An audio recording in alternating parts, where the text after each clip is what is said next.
సనాతన ధర్మంలో ఉండే ఏ దేవి దేవత కూడా నాన్ వెజ్ గానీ ఆల్కహాల్ కోరలేదు. అగ్రగామిగా పీఠాల మీద ఉన్న వాళ్ళంతా జనాలని మనోరంజన చేయనీకున్నారు, భక్తులను అట్రాక్ట్ చేయనీకున్నారు. పెద్ద పెద్ద స్టేజ్ ప్రోగ్రామ్ చేస్తారు, అక్కడ డాన్స్లు ఆడిపిస్తారు, పాటలు పాడిపిస్తారు, కాసేపు కళ్ళు మూసుకోమంటారు, కళ్ళు తెరవమంటారు, నవ్వమంటారు, పొమ్మంటారు. ఏం జరిగినాయి అక్కడ? ఇది ఒక్కసారి మనం చరిత్ర లోపలికి తొంగి చూస్తే కనీసం అక్కడ బట్టలు కూడా కట్టుకోకుండా తిరిగారు వాళ్ళు. ఏమి దొరికితే తిని చచ్చిపోయారు, ఫుడ్ పాయిజన్ అయ్యి. డాక్టర్లకు చేత కాలేదు. డాక్టర్లే గనక వాస్తవం అయితే, డాక్టర్లే గనక రియల్ అయితే సమాజంలోకి వచ్చి కరెంట్ షాట్ పెట్టారు, సూదులేసి తాళ్లతో కట్టేసితే కూడా అబ్బాయి బాగా కాలేదు.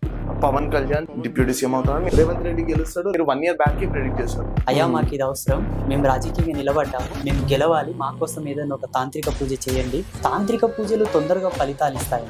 ఒక స్థాపసిగా కొంగు పట్టుకుంది. ఇప్పుడు మేము పిచ్చోళం అయిపోయినాం. ఈ పిచ్చి కొడుకులు తినరు, మమ్మల్ని తిననియరంట. తాను అనుకుంటేనే చనిపోతాడు స్వామి, చనిపోడు.